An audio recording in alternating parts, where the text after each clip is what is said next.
Hello السلام علیکم ناظرین، یہ دیکھیں پہلے یہاں پر مرغی کے پولٹری فارم میں بیچاروں کو جو چھیچڑے وغیرہ انتڑیاں ملتے تھے، جس کی وجہ سے بھوک کے جو ہے نا بھوک نہیں لگتی تھی، پیٹ فل ہوتا تھا۔ اس وقت یہ لوگ جو ہے نا یہاں پہ کھیلتے رہتے۔ آج میرے یہاں آنے کی وجہ سے یہ ساری بلیاں جو ہے نا، شاید ان کو لگا کہ میں کچھ کھلاؤں گا، یہ سارے میرے پیچھے ادھر آ گئے۔ دیکھیں یہ بھی بیچاروں کے ساتھ بہت بڑا ظلم ہو رہا ہے۔ ابھی میں ان کو گوشت ڈھونڈنے کے لیے جا رہا ہوں، مٹن کا، شاید کچھ کچرے مل جائے، بیف کا مل جائے، وہ ان کو ڈھونڈ کے لے کے آؤں گا اور ان کو کھلاؤں گا انشاءاللہ اس طرح بلیوں کو۔ یہ دیکھیں یہاں پہ بلیوں کو بیچارے، یہ بیچارے دیکھو، یہ دیکھیں جناب بیچارے کو کھانا نہیں ملا۔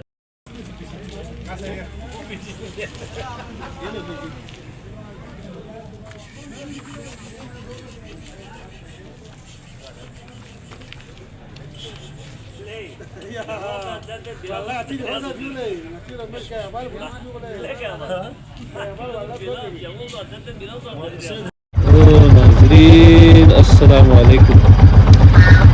انسان ہو اس کے اپنا حقوق ہوتے ہیں، انسانی حقوق ہوتے ہیں، اور جیسے جانور ہو ان کا اپنا حقوق ہوتا ہے۔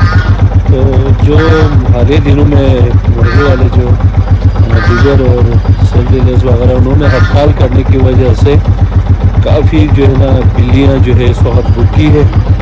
ہم آپ کو ویڈیو میں دکھائیں گے۔ ہم آج ان کے لیے جو ہے نا گوشت لے کے جا رہے ہیں۔ تو وہ 3-4 دنوں سے بلیاں بھوکی ہے، شام کو ہر شام کو جو ہے باقی لوگ گوشت دے رہے ہیں۔ تو آپ لوگ اس علاقے میں بلیوں کی جو ہے نا وہ بھوک کی جو حالت، وہ ہم آپ کو دکھائیں گے، اور ان سے محبت کرنا، جانوروں سے ہمیں چاہیے کہ چرند پرند اور ان چیزوں سے ہمیں محبت کرنا چاہیے، ان کا خیال رکھنا چاہیے۔ تو ہر چیز اللہ تعالیٰ کا بنایا ہوئے، انسان ہو جانور ہو، یہ سب اللہ تعالیٰ کی تخلیق ہے۔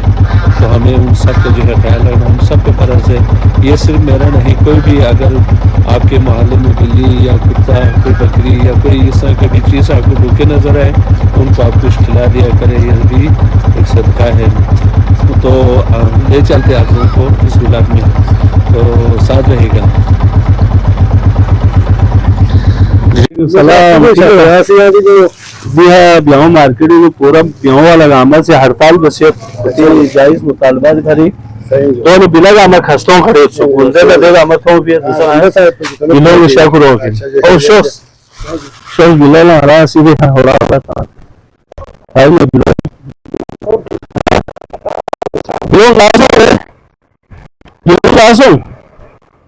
ہاں